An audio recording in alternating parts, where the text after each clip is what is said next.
ഇന്ന് ഞാൻ ഇവിടെ ഉണ്ടാക്കി കാണിക്കുന്നത് ലഞ്ച് ബോക്സിലേക്ക് എളുപ്പത്തിൽ ഉണ്ടാക്കി കൊടുക്കാൻ പറ്റുന്ന നല്ലൊരു ചമ്മന്തി മുട്ടച്ചോറാണ്. നമ്മൾ ചോറ്റുപാത്രത്തിലേക്ക് ചമ്മന്തി മുട്ടയൊക്കെ സെപ്പറേറ്റ് ഉണ്ടാക്കി കൊടുക്കാതെ ഇതുപോലൊരു ചമ്മന്തി മുട്ടച്ചോറ് ഉണ്ടാക്കി കൊടുക്കുകയാണെങ്കിൽ കുട്ടികൾ ഇഷ്ടത്തോടെ കഴിക്കുകയും ചെയ്യും. വേറെ പ്രത്യേകിച്ച് ഇതിന് കറികളുടെ ആവശ്യമൊന്നും ഇല്ല താനും. ഈ ഒരു ചമ്മന്തി മുട്ടച്ചോറ് എങ്ങനെ ഉണ്ടാക്കുന്നതെന്ന് നോക്കാം. യമ്മി അടുക്കളയിലേക്ക് സ്വാഗതം.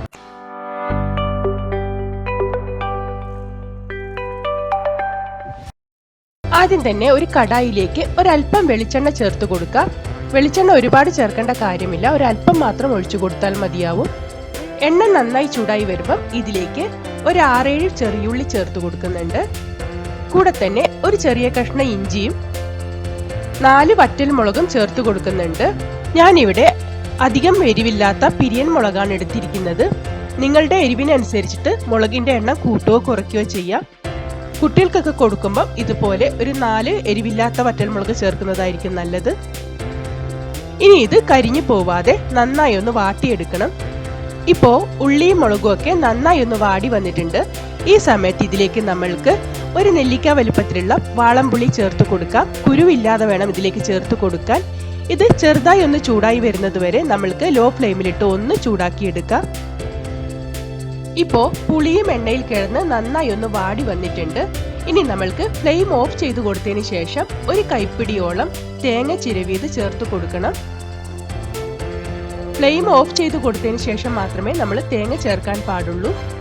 തേങ്ങ ജസ്റ്റ് ഒന്ന് ചൂടായി ഒന്ന് വെള്ളം വലിഞ്ഞു കിട്ടിയാൽ മതിയാവും. ഇനി ഇതെല്ലാം കൂടി നന്നായി ഒന്ന് മിക്സ് ചെയ്തതിന് ശേഷം നമ്മൾക്കിതൊന്ന് തണുക്കാനായി മാറ്റി വയ്ക്കാം. തേങ്ങാക്കൂട്ടൊക്കെ ഇപ്പൊ നന്നായി തണുത്തിട്ടുണ്ട്.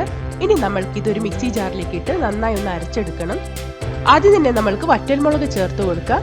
അതിന്റെ മുകളിലേക്ക് ബാക്കിയുള്ള തേങ്ങയും ഇഞ്ചിയും ഉള്ളിയും പുളിയും ഒക്കെ കൂടിയിട്ടുള്ള കൂട്ട് ചേർത്ത് കൊടുക്കുക.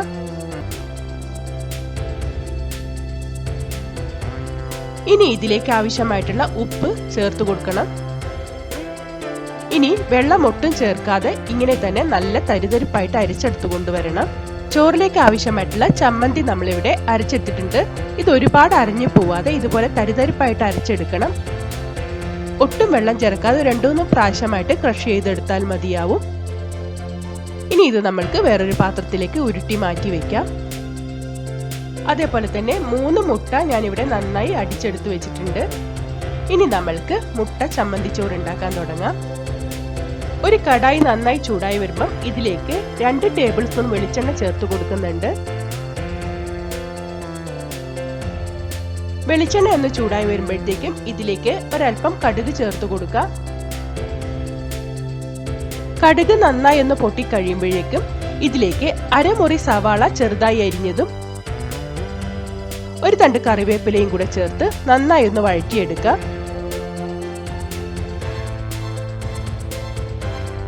ഒരുപാട് ബ്രൗൺ കളറാക്കി വഴറ്റിയൊന്നും വേണ്ട, ജസ്റ്റ് ഒന്ന് ട്രാൻസ്പെറന്റ് ആയി ഒന്ന് വഴണ്ടു വന്നാൽ മതിയാവും. സവാളയൊക്കെ നന്നായി ഒന്ന് വഴണ്ടു വന്നിട്ടുണ്ട്. ഇനി ഇതിലേക്ക് ഒരു 1/2 ടീസ്പൂൺ മുളക് പൊടി നമ്മൾക്ക് ചേർത്ത് കൊടുക്കാം. ചോറിനൊരു കളർ കിട്ടാനാണ് ഇതുപോലെ മുളക് പൊടി ചേർത്ത് കൊടുക്കുന്നത്. മുളക് പൊടിയുടെ പച്ചമണമൊക്കെ ഒന്ന് മാറിയതിന് ശേഷം നമ്മൾക്ക് ഇതിലേക്ക് നേരത്തെ അടിച്ചു വെച്ചിരിക്കുന്ന മുട്ട ചേർത്ത് കൊടുക്കാം. മുട്ടയിലേക്ക് ഞാൻ ഉപ്പ് ചേർത്താണ് മിക്സ് ചെയ്തത്. അതുകൊണ്ട് തന്നെ ഈ സമയത്ത് ഞാൻ ഇനി ഇതിലേക്ക് ഉപ്പൊന്നും ചേർക്കുന്നില്ല. നിങ്ങൾ അഥവാ ഉപ്പ് ചേർക്കാതെയാണ് മുട്ട ഒഴിക്കുന്നതെങ്കിൽ ഈ സമയത്ത് ഉപ്പ് കൂടി ചേർത്ത് കൊടുക്കേണ്ടതാണ്. ഇനി ഇതെല്ലാം കൂടി നന്നായി ഒന്ന് ചിക്കി പൊരിച്ചെടുക്കണം.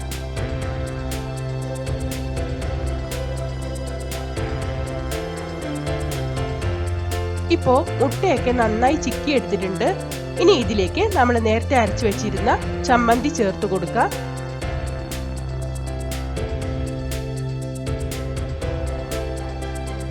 ചമ്മന്തി മുട്ടയും ഒക്കെ നന്നായി ഒന്ന് മിക്സ് ചെയ്തെടുക്കണം.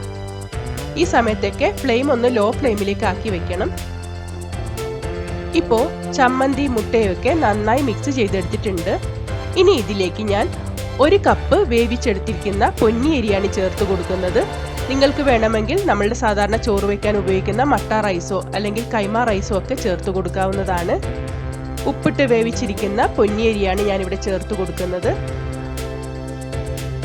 ആദ്യം ഒരല്പം ചേർത്ത് ഒന്ന് മിക്സ് ചെയ്തതിന് ശേഷം ബാക്കിയുള്ള ചോറ് കൂടി നമ്മൾക്ക് ഇതിലേക്ക് ചേർത്ത് കൊടുക്കാം. ഇതൊരു 3 പേർക്ക് കഴിക്കേണ്ട ഒരു അളവ് ഉണ്ടാവും. ഇനി ഇതെല്ലാം കൂടി നന്നായി ഒന്ന് മിക്സ് ചെയ്തെടുക്കാം. നമ്മളുടെ വളരെ ടേസ്റ്റി ആയിട്ടുള്ള ചമ്മന്തി മുട്ടച്ചോറ് ഇവിടെ റെഡി ആയിട്ടുണ്ട്. കുട്ടികൾക്കൊക്കെ ലഞ്ച് ബോക്സിൽ കൊടുത്തുവിടാൻ പറ്റിയ നല്ലൊരു റൈസ് റെസിപ്പിയാണിത്. ഇത്രയേ ഉള്ളൂ. ഇനി നമ്മൾക്ക് ഫ്ലെയിം ഓഫ് ചെയ്ത് കൊടുക്കാം. വളരെ ടേസ്റ്റി ആയിട്ടുള്ള ചമ്മന്തി മുട്ടച്ചോറ് ഇവിടെ റെഡി ആയിട്ടുണ്ട്. നിങ്ങളും ഇതുപോലെ ഒന്ന് തയ്യാറാക്കി നോക്കൂ. കുട്ടികൾക്ക് എന്തായാലും ഇഷ്ടപ്പെടുന്നതായിരിക്കും.